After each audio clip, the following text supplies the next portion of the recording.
The media cannot be trusted. In 2018, NBC incorrectly reported that Trump stayed home at Christmas time, the first U.S. president since 2002 to skip visiting the troops. The news went global, but it wasn't true. The media had jumped the gun. Trump and First Lady Melania left the White House Christmas Day to visit U.S. soldiers in Iraq. On Thanksgiving, Newsweek made a similar error, falsely reporting that Trump was spending the holiday golfing at Mar-a-Lago in Florida. But the reporter had fabricated the golf story. Trump flew to Afghanistan on Thanksgiving to again be with the troops, making Trump the only president in U.S. history to visit troops in a combat zone both on Thanksgiving and so close to Christmas, though the press never reported that. CNN claimed Nancy Sinatra was not happy her father's song was played at Trump's inauguration. But Nancy Sinatra responded, "That's not true. I never said that. Why do you lie, CNN?" Time falsely claimed Trump removed the bust statue of Martin Luther King from the Oval Office. TMZ reported Trump changed Black History Month to African American History Month, but Presidents Obama, Bush, and Clinton had all called it African American History Month. BBC, The Guardian, and others reported that Trump wasn't bothering to listen to a speech by Italy's prime minister since he wasn't wearing translation headphones. Turns out he was wearing a translation earpiece. Newsweek and others reported Poland's first lady refused to shake Trump's hand, but later had to admit she did. CNN edited Trump's remarks to make it seem as though he didn't realize Japan builds cars in the U.S., but the full statement made clear that he does. You've been creating jobs for our country for a long, long time. Several Japanese automobile industry firms have been really doing a job. CNN also edited a video to make it seem like Trump impatiently dumped fish food in the water at Japan's palace. But he'd followed the lead of Japan's prime minister. Newsweek claimed Ivanka Trump plagiarized one of her own speeches, which is impossible since plagiarizing is stealing someone else's work. The UK Telegraph apologized for at least 8 mistakes in an article criticizing Melania Trump.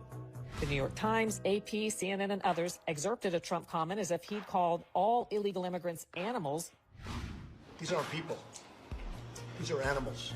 Later corrections noted he'd been referring to members of the murderous MS-13 criminal gang. The New York Times Magazine and CNN shared a story showing children illegally brought into the U.S. supposedly in cages, but the article and photos were actually from the Obama administration. Agence France-Presse mistakenly reported that more than 100,000 children brought in by illegal immigrants were being held in detention. That was actually the total number in 2015 under Obama. Time and others showed a crying Honduran child to illustrate Trump separating illegal immigrant parents from children, but the child hadn't been separated from her parents in the U.S. MSNBC falsely claimed Trump banned the Red Cross from visiting the immigrant children. The Red Cross said that wasn't true. MSNBC also falsely claimed that Trump had talked about exterminating Latinos, but later corrected that and apologized. NBC News misidentified the focus of Trump's praise in a speech as Confederate General Robert E. Lee. Actually, Trump was talking about Union General Ulysses S. Grant. And his name was Grant, General Grant. The Washington Post and others falsely reported that Trump supporting pro-life Catholic high school students were the aggressors in a confrontation in Washington, D.C. Several news outlets featured an empty podium at Trump's 4th of July celebration in 2019 and said he didn't draw crowds, but the photo was taken before the event. The actual crowd was huge. The New York Times and others implied Trump hadn't paid income taxes for 18 years, but the record shows he'd paid a higher rate than Democrats Bernie Sanders and President Obama. Bloomberg and the Wall Street Journal reported special counsel Robert Mueller had subpoenaed Trump's bank records. That wasn't true. Politico falsely reported that Trump owed the Bank of China tens of millions of dollars in a loan coming due as he dealt with China on coronavirus. Not true. MSNBC falsely reported that Trump had loans with Russian co-signers. Slate.com falsely claimed a Russian bank server had been illicitly communicating with Trump Tower.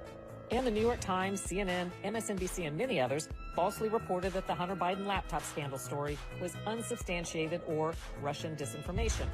The New York Times reported that Trump seized on hydroxychloroquine as a miracle cure. Trump never said that. And it may work and it may not work. But if it doesn't work, it's nothing lost by doing it, nothing. CNN and others criticized Trump for tweeting that Alabama would likely be affected by Hurricane Dorian, but official advisories had put Alabama in a projected impacted area. Vox.com tweeted that Trump suggested he'd been a 9/11 first responder. He'd said the opposite. And I was down there also.